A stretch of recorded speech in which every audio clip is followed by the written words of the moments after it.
पुष्पवर्णाभा सुप्रतिष्ठं सुलोचना नवयौवनसम्पन्ना सर्वाभरणभूषिता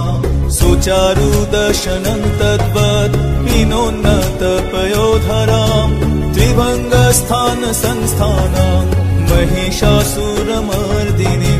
मृणालायत संस्पर्श दशबाहु समन्वितां त्रिशूलं दक्षिणे ध्येयं खड्गं चक्रं क्रमादथ नमो दुर्गे नमो दुर्गे नमो दुर्गे